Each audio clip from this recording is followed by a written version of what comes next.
자, 오늘은 지난번에 한번 얘기했던 스와트 분석을 아마 각자 해봤을 겁니다. 그걸 했다라고 하고 오늘은 뭐 나의 장점, 그다음에 직무 분석, 그다음에 희망하는 직업의 직무에서 요구하는 핵심 역량, 이제 좀 본인들의 스와트 분석을 해서 각자 자기 장점과 약점, 그리고 희망하는 직업에 대한 핵심량이 뭔지, 거기에 따른 장점은 어떤 것이 있는지, 이런 게 아마 파악이 됐을 거라고 생각을 합니다. 그리고 이제 기업이 추구하는 목표, 기업이 추구하는 목표, 궁극적인 목표는 이제 이윤 추구죠. 이윤 추구. 그다음에 어떻게 이제 진로 결정을 할 것인지, 이런 거에 대해서 고민을 해볼 필요가 있습니다. 그래서 오늘은 이어서 능력개발교육원이라는 참고 자료를 통해서 직업윤리, 그다음에 근로윤리, 공동체윤리에 대해서 조금 살펴보는 시간을 갖도록 하겠습니다. 먼저 직업윤리 영역인데, 이제 직장에서의 에티켓이라고 보면 되겠죠. 직장 내에서의 에티켓. 보면 윤리와 직업윤리에서 윤리의 개념. 윤리는 뭐 여러분들 도덕에 대한 부분을 아마 초중고등학교 때 배웠을 건데, 그게 기본적인 것 되겠죠. 일단 직장 내에서의 윤리, 즉 도덕적인 개념은 사람으로서 마땅히 행하거나 지켜야 할 도리가 있는 거죠. 그게 이제 직장 내에서도 있다는 얘기죠. 그래서 부모와 자식 간에 지켜야 할 예도 있고, 동료 간의 예도 있고, 또 스승과 제자 간의 예도 있죠. 마찬가지로 직장 내에서도 에티켓이 지켜야 할 예가 있다, 이렇게 보면 되겠습니다. 그래서 이제 가장 기본적인 개념이 이렇게 된다. 그리고 직업윤리는 직업을 가진 사람이라면 반드시 지켜야 할 공통적인 윤리 규범으로 어느 직장을 다니느냐에 그런 것을 이제 구분하지 않고 다니는 직장 내에서의 지켜야 할 어떤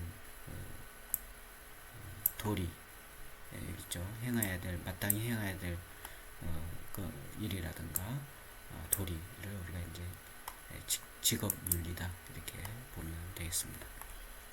그다음 윤리적 가치의 중요성 보면 모든 사람이 윤리적 가치보다 자기 이익을 우선하여 행동하면 사회 질서 붕괴가 일어날 수밖에 없죠. 지금 일례로 여러 가지 사회적 이슈가 됐던 그런 사건들이 많이 있는데, 지금 미국에서 대선을 하고 있죠. 대선이 이제 끝났죠. 그렇죠?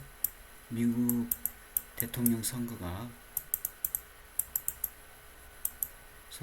이제 끝났는데, 지금 트럼프가 아직 불복 선언을 안 하고 있죠.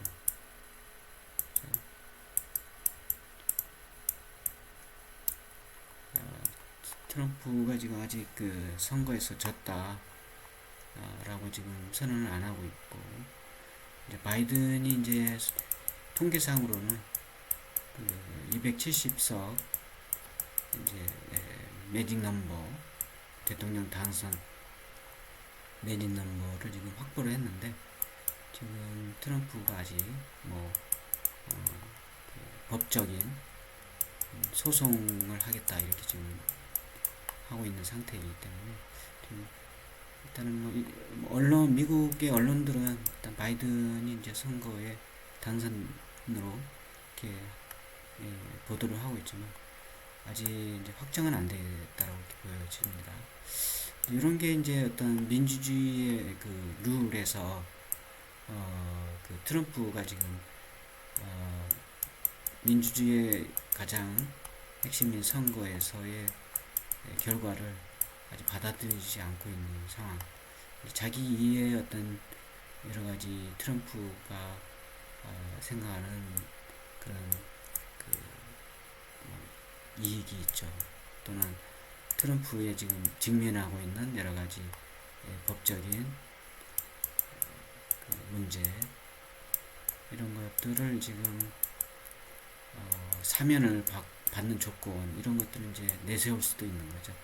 어쨌든 그런 것들을 내세워서 지금 선거에서 졌다라는 것을 지금 인정을 안 하고 있는 상태인데 그렇게 되면 이제 미국 사회가 붕괴가 되겠죠. 그래서 지금 뭐 뉴스에 보면 그 뭐 상당히 트럼프 진영의 지지자들하고 바이든 진영의 지지자들이 이제 약간 대립을 하는 그런 상황도 지금 연출이 되고 있는 거죠. 요게 이제 뭐 한 일례로 우리가 볼 수 있는 거다 이렇게 보면 되겠습니다. 그래서 이제 이런 것들이 없어야 되겠죠. 그게 이제 윤리적 가치가 되는 거니까. 그리고 이제 삶의 가치관과 연결된 문제다. 그래서 우리가 이제 그 특히 우리가 살아가는 데서 가장 중요한 것 중에 하나가 그 신뢰죠, 신뢰. 뭐 다른 것도 많이 있는데 신뢰하고 그 다음에 이제 의적은 한자로는 이렇게 쓰죠. 의리라고 이렇게 생각할 수 있죠, 의리. 이제 뭐 여러 가지가 있지만 그 중에서 이제 신뢰를 갖는 거하고 의를 행하는 게 이제 중요하고 어떤 삶의 가치관에 있어서의 핵심적인 요소다 이렇게 볼 수 있는 거죠. 이어서 직업윤리 영역을 보면 윤리와 직업윤리 이렇게 놓고 생각해 보면 직업윤리와 개인윤리의 조화, 그래서 직장 내에서의 직장 문화에 따른 그 다음에 직장 내에서의 에티켓 그리고 자기 개인 간의 윤리, 개인 간의 에티켓 조화가 이루어져야 되는데 업무상 개인의 판단과 행동이 사회적 영향력이 큰 기업 시스템을 통해서 다수의 이해관계자와 이제 관련이 되게 된다. 그래서 업무상에서의 그 각자가 결국은 이제 사람이 일을 하는 거니까 각자의 그런 판단이 개인적 판단이 있겠죠. 개인적 판단. 그리고 이제 이거에 따른 이제 행위가 있게 되는데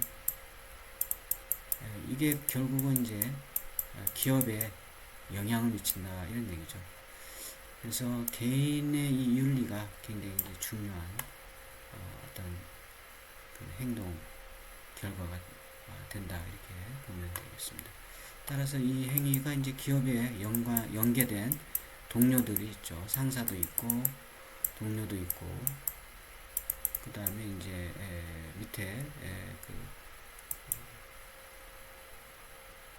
이제 부하 직원도 있게 되는데 이런 사람들한테 이제 그 인간관계적인 인간관계 그 다음에 직장 내에서의 이해관계 이런 거에 영향을 미치는 거죠. 그 다음에 이제 수많은 사람이 관련되어 고도화된 공동의 협력을 요구하므로 맡은 역할에 대한 책임 완수가 필요하고 정확하고 투명한 일처리가 필요하다. 그렇죠. 이제 여러분들이 이제 갖춰야 될 직장에서의 그리고 개인적인 마음가짐이 되겠습니다. 그 다음에 규모가 큰 공동의 재산, 정보 등을 이제 개인의 권한하에 위임, 관리함으로 높은 윤리의식이 요구된다. 그다음에 직장이라는 특수 상황에서 갖는 집단적 인간관계는 가족관계, 개인적 선호에 의한 친분관계와는 다른 측면에서 배려가 요구된다. 즉 개인적인 그런 친분관계라든가 가족관계하고는 좀 다르죠. 직장 내에서의 그 관계는. 그래서 직장 내에서의 관계는 이제 일하고 자기가 갖고 있는 맡게 되는 업무죠. 업무와 관계되는 이해관계에 얽힌 인간관계이기 때문에 좀 다르다. 그 다음에 기업은 경쟁을 통하여 사회적 책임을 다하고 보다 강한 경쟁력을 키우기 위하여 조직원의 개개인의 역할, 능력 이런 것들이 이제 경쟁 상황에서 적절하게 꾸준히 향상되어야 된다. 자기 개발을 해야 되는 거죠. 자기 개발.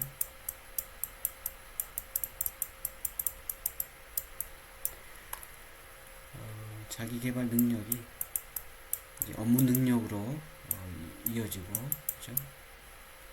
본인의 업무 능력으로 이어지고, 이것이 곧 기업의 질과 생산성 향상에 기여를 하게 되고,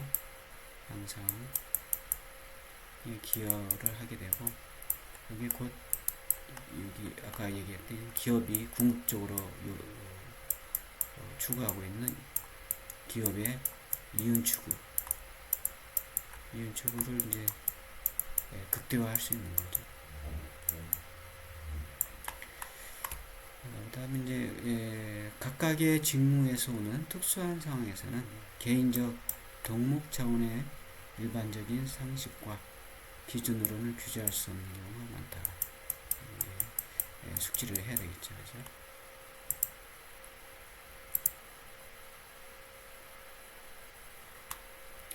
그래서 이제 직업 윤리 영역을 보면 직업 윤리의 기본 원칙이 있는데 객관성의 원칙, 객관적이야 되겠죠.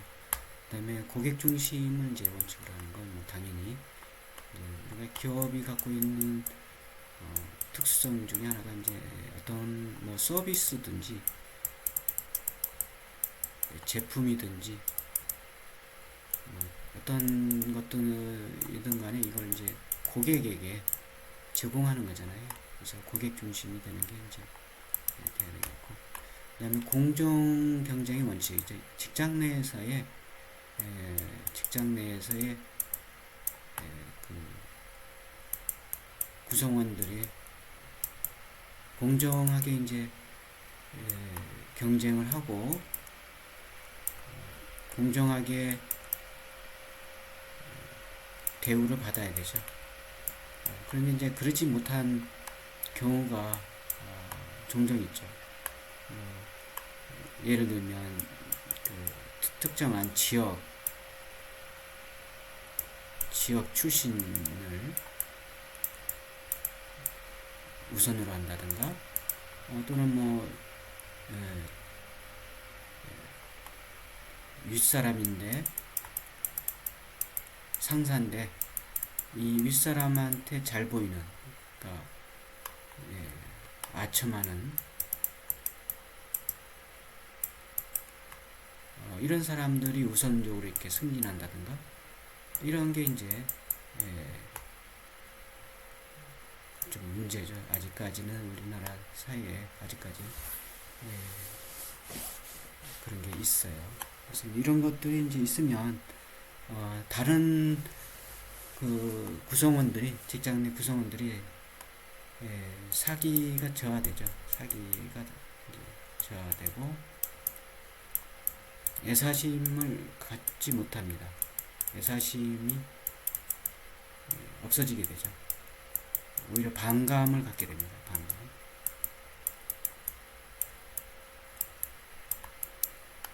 그런데 꼭 이게 뭐 회사에서만 일어나는 일이 아니고 예를 들어서 그 공공 조직기관이라든가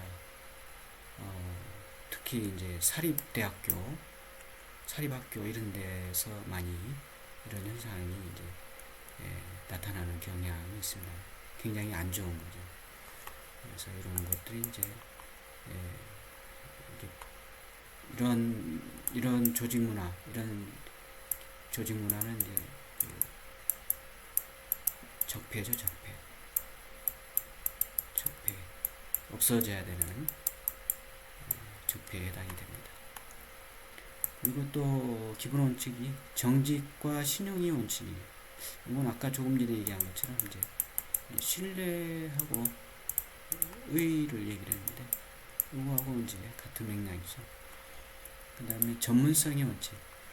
전문성은 이제 우리가 이제 어떤 직업을 희망하는 직업이 있을 거 아니에요. 여러분들 각자가 희망하는 직업을 이제 생각을 하고 있을 거고, 그 희망하는 직업을 갖기 위해서는 그 직업에서 업무를 수행하기 위한 기본적인 역량이 있어야 되겠죠. 역량, 핵심적인 역량이 전문성을 갖췄느냐, 이런 것들을 이제 필요로 하죠.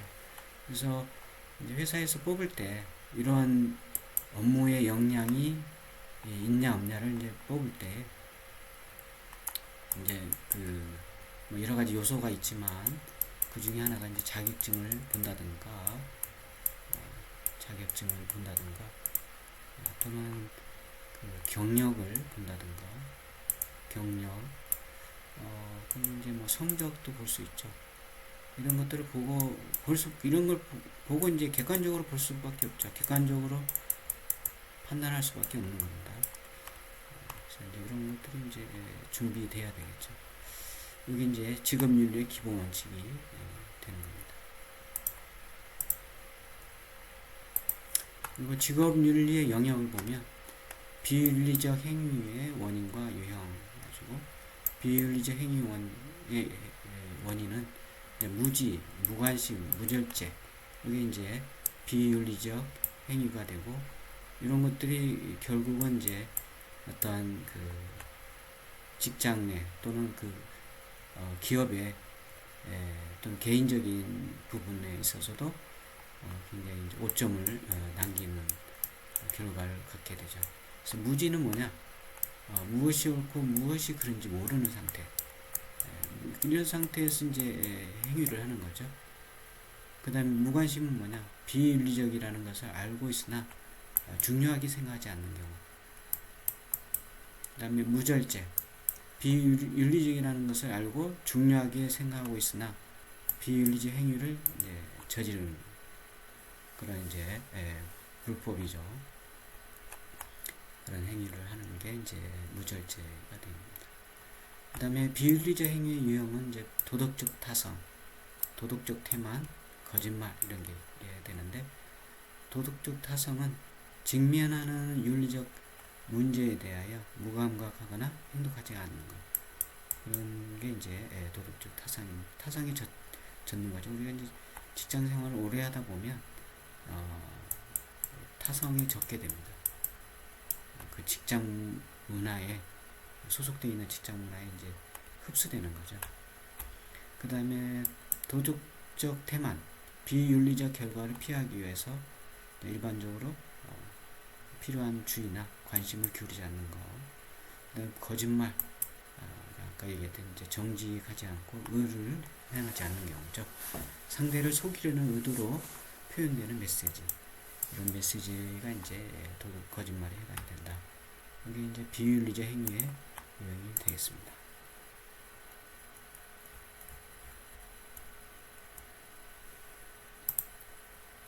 그 다음에 이제 근로윤리 영역이 있는데, 이제 근면의 의미와 종류. 그래서 근면의 의미와 중요성인데, 근면은 이제 가장 기본적인 덕목이죠. 우리 직장 에티켓에 있어서. 그래서 근면이란 게으르지 않고 부지런한 것으로, 근면은 성공을 부르는 기본 조건이 된다. 아주 가장 기본이 되는 부분이 됩니다. 근면의 종류에는 외부로부터 강요당한 근면이 있고, 스스로 자진해서 하는 근면이 있게 됩니다. 그 다음에 정직의 의미와 자세. 정직의 의미는 신뢰를 형성하고 유지하는 데 가장 기본적이고 필수적인 그런 규범이 됩니다. 그리고 이제 정직과 신용을 구축하는 네 가지 지침이 있는데, 정직과 신뢰의 자산을 매일 조금씩 쌓아가는 거, 그 다음에 잘못된 것도 정직하게 밝히는 거, 숨기지 않는 거죠. 자기의 실수를. 그 다음에 타협하거나 부정직을 눈감아 주지 않는 거, 부정직한 관행은 인정하지 않는 거. 이건 여러분들이 조금 메모를 해서, 뭐 다른 것도 다 중요한데 메모를 해서 어느 직장에 어떤 곳에 있든 간에 꼭 직장 내에서만 해당되는 건 아니죠. 어떤 조직에 소속이 되어 있든 간에 여러분들이 좀 말 그대로 갖춰야 될 지침이 되겠습니다. 이런 걸 이제 쌓아가면, 이런 게 이제 자기 몸이 배어지어 있으면 자연스럽게 인정을 받게 되는 거죠. 그러면 이제 근로윤리 영역은 이제 성실의 의미는 뭐냐? 일관하는 마음과 정성의 덕이라고 할 수 있으며, 자신의 일에 최선을 다하고자 하는 그런 마음가짐, 마음 자세, 이게 이제 성실이다. 우리가 이제 가장 흔히 얘기하는 거죠. 근면성실. 근데 이게 성공을 부르는 가장 기본이 되는 거죠. 이게 없이 성공하기는 좀 어렵습니다. 거의 불가능하다. 성실한 자세를 가져야 하는 이유. 그래서 인간관계에서 성실은 가장 큰 무기이다. 장기적인 관점에서 성실한 사람이 성공 가능성이 높다. 확률적으로 높아질 수밖에 없죠. 성실하니까. 그리고 또 불성실한 방법으로 문제를 해결할 가능성은 이제 희박하다. 성실이 오랫동안 한 노력은 반드시 보상을 받게 된다. 그래서 꾸준히라는 단어에는 곧 성실이라는 그 성실이 포함되어 있죠. 의미가 성실하지 않으면 꾸준할 수가 없죠. 지속이 안 되니까.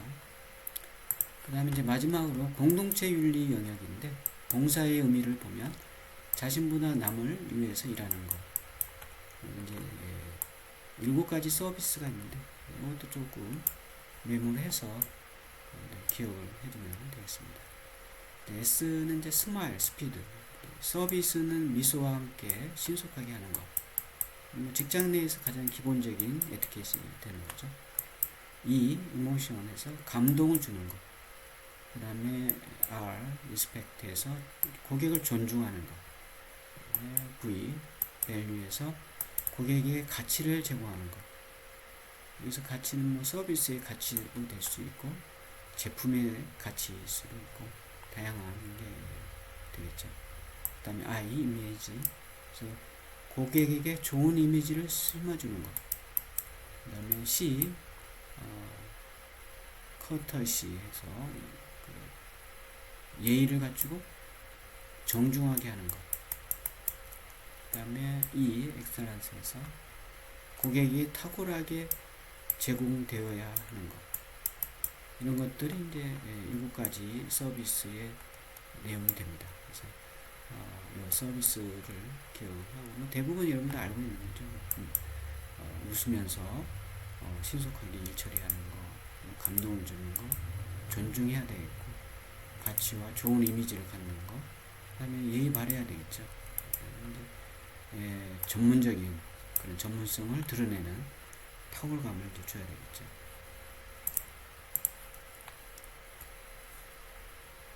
그 다음에 책임의 의미와 책임의 중요성. 책임이란 뭐냐? 모든 결과는 나의 선택으로 말미암아 일어나는 것이라는 것을 이제 인식을 해야 되겠죠. 그런 태도가 책임이 되겠죠. 왜 그러냐면, 어떤 행위가 있게 되면 그 행위에 따른 결과가 있게 되겠고, 그 행위에 따른 결과는 곧 자기가 갖고 있는 이 행위에서 일어나는 원인과 결과이기 때문에 거기에 책임이 따라 붙는 거죠. 그래서 책임의 중요성 보면 어떤 일에 있어서 책임의식을 갖는 태도는 인생을 지배하는 능력을 최대화하는데 긍정적인 역할을 한다. 그 다음에 100% 책임의식을 지니는 것은 인생에 있어서 우리가 가지고 있는 능력을 최대화할 수 있다. 그리고 자기 일에 대한 사명감과 책임감이 투철한 사람은 여러 사람들에게 도움을 많이 주므로 조직에서 꼭 필요한 사람으로 인식이 된다. 이게 이제 책임을 가져야 되는 중요성이 되겠습니다. 이어서 공동체 윤리 영역을 보면 준법의 의미와 중요성이 있습니다. 준법은 법을 지키는 거죠. 한마디로 법을 지킴으로써 민주 시민으로서 기본적으로 지켜야 할 의무이며 생활 자세이다. 아까 트럼프 얘기도 있는데 그 트럼프 실제로도 투표에 오류가 있을 수 있어요. 투표에 특히 이제 트럼프가 문제 삼는 게 이제 우편 투표죠. 우편 투표. 우편 투표가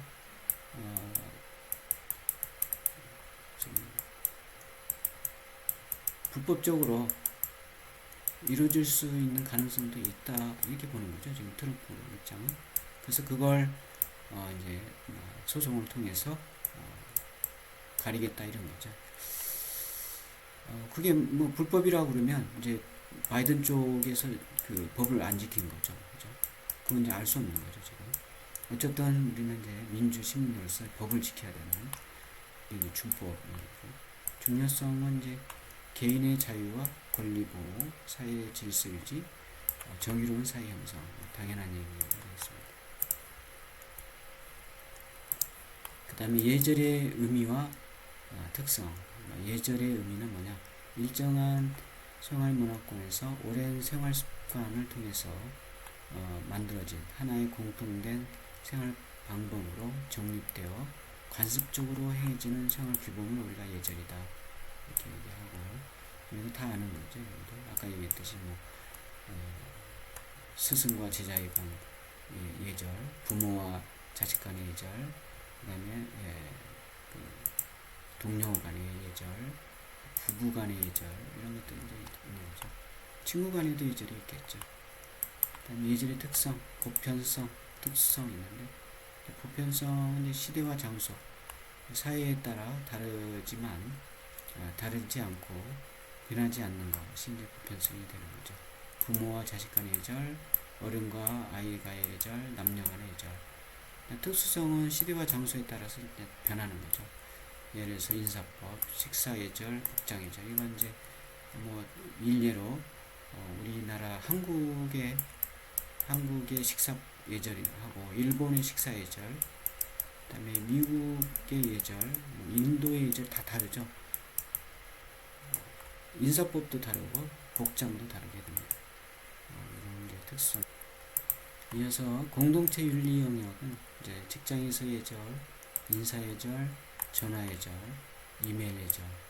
그래서 다 일반적으로 알고 있는 거니까 넘어가도록 하고, 이제 특히 전화 예절은 전화를 이제 많이 하죠. 직장 내에서 상대방이 안 보이기 때문에 충분히 주의해서 해야 되고, 이메일 예절 이것도 마찬가지로 이제 이메일은 이제 문서죠. 글로 남기는 거니까 오해가 없도록 적어야 되겠죠. 그 다음에 성예절의 의미와 바람직한 자세. 성예절의 의미는 뭐냐? 성별이 다른 사람의 신체와 정신에 대한 서로 존중을 하는 것. 직장 내에 이제 성예절이 이제 필요한 거죠. 지키기 위한 자세는 여성과 남성이 대등한 동반적 관계로 동등한 역할, 능력 발휘를 한다는 인식을 이제 가지고 일을 해야 되겠고, 직장 내에서는 주어진 책임과 역할을 다해야 하고, 조직은 그에 상응한 여건을 조성을 해야 되겠습니다. 물론 이제 직장 내 여성뿐만이 아니고 남성도 마찬가지죠. 성희롱을 이제 사전에 예방하고 효과적으로 차단하는 이제 교육이 필요하겠죠. 남녀 공존의 직장 문화를 정착하는데 노력이 필요하게 되겠습니다. 자, 이렇게 해서 오늘은 여기까지 해서 마치도록 하겠습니다. 수고했어요.